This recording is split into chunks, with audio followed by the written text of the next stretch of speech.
This is the Mrs. Wolfie with a half-acre homestead update. Look at those bees. Happier, healthier bees I have seldom seen. And look at the squash, guys. Remember I put up the fence?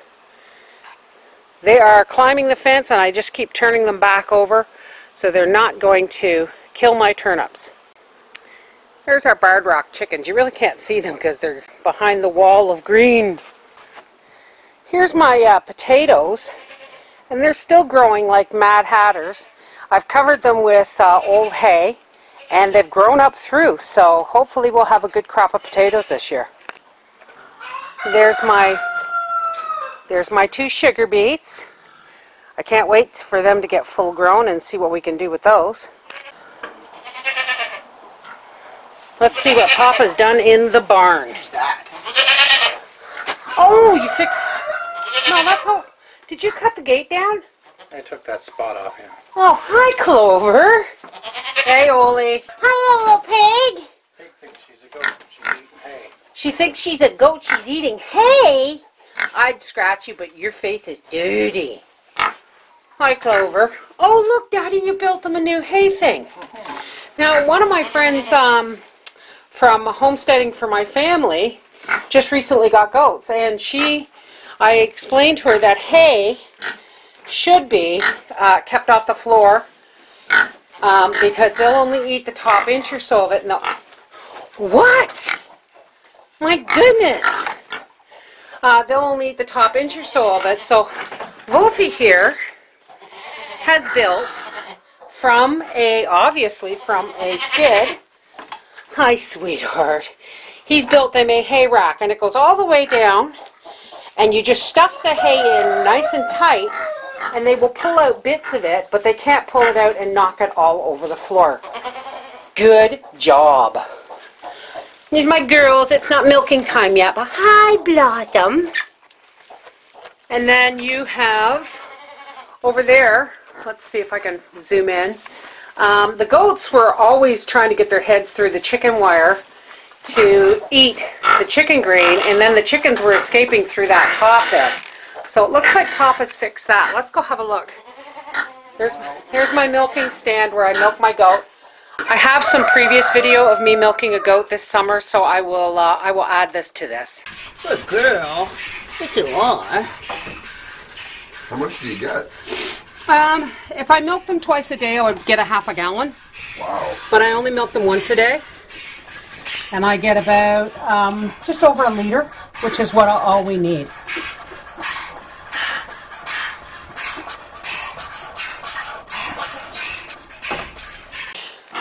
There is Broody. She does not like being put in with the rest of the commoners of the birds. There is their nesting boxes. And their food, and their water, and they have a roost there, and yeah, this is our laying hen coop. Let's go see how our turkeys are doing.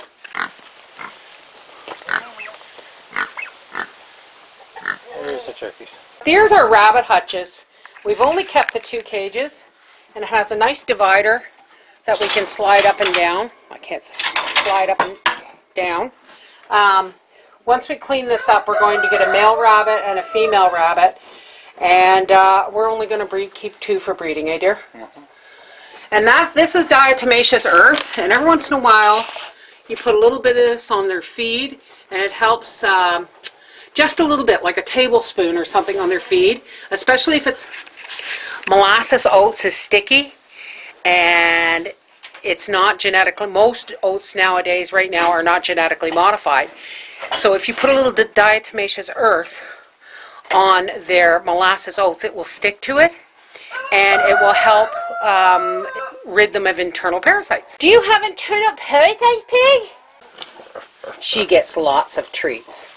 She gets milk that's any older than 2 days old, and all the leftovers. Nice job on the barn, dear.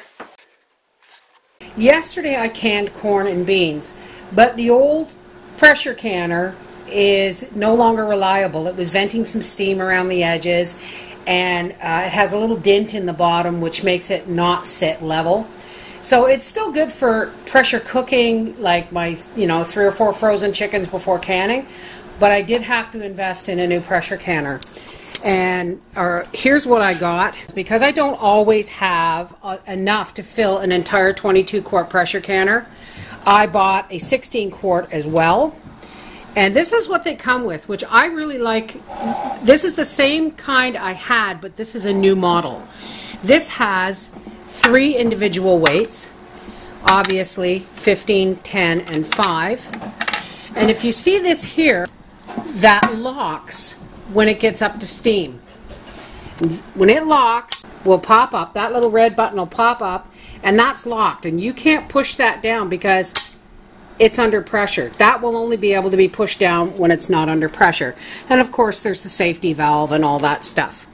Now, obviously these are going to do the job. The only thing I really don't like is that the gaskets are not the heavy-duty ones, the black heavy-duty rubber ones they used to be. So I have a feeling I'm going to have to stockpile some gaskets.